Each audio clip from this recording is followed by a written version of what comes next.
2 নম্বর সূরা সূরা আল বাকারা 148 নম্বর আয়াত।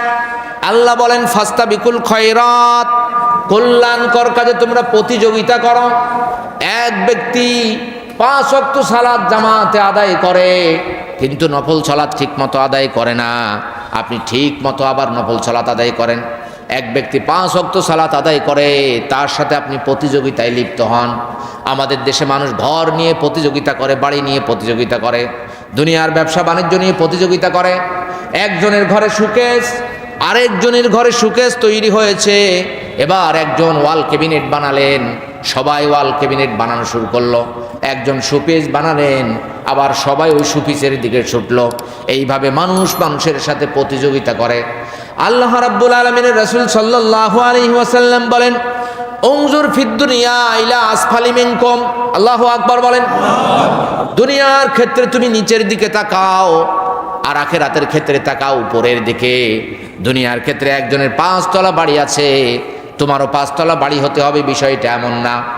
যদি তুমি চিন্তা করো ওই লোকের 5 তলা বাড়ি, আমারও 5 তলা বাড়ি হলো না কেন, তাহলে আল্লাহর প্রতি কৃতজ্ঞতা আসবে না। আল্লাহর প্রতি মানুষ অভিযোগ দায়ের করে। অনেকে দেখবেন কোনো কাজ করে না, ভালো কোনো পরামর্শ করে না, ভালো কোনো কাজের চিন্তাও করে না, শুধু আল্লাহকেই দোষ দেয়। আমার ভাগ্যে আছে, আমি কি করব? ঠিক কিনা বলেন?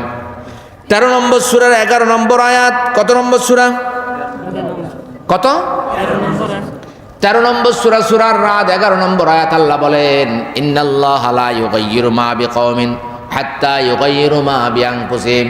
আল্লাহ কোন জাতির ভাগ্য ততক্ষণ পর্যন্ত পরিবর্তন করেন না যতক্ষণ পর্যন্ত নিজেরা নিজেদের ভাগ্য পরিবর্তনে সচেষ্ট না হয়। অর্থাৎ আপনি ঘুমিয়ে থাকলেন, আল্লাহ আপনার ভাগ্য পরিবর্তন করে দিবে না। আপনি কাজ না করে ঘরে ঘুমিয়ে আছেন, আল্লাহ আপনার ভাগ্য পরিবর্তন করে দিবেন না। আপনি কাজে লাগবেন, কাজ করবেন, আল্লাহ আপনার ভাগ্য পরিবর্তন করে দিবেন। সুবহানাল্লাহ।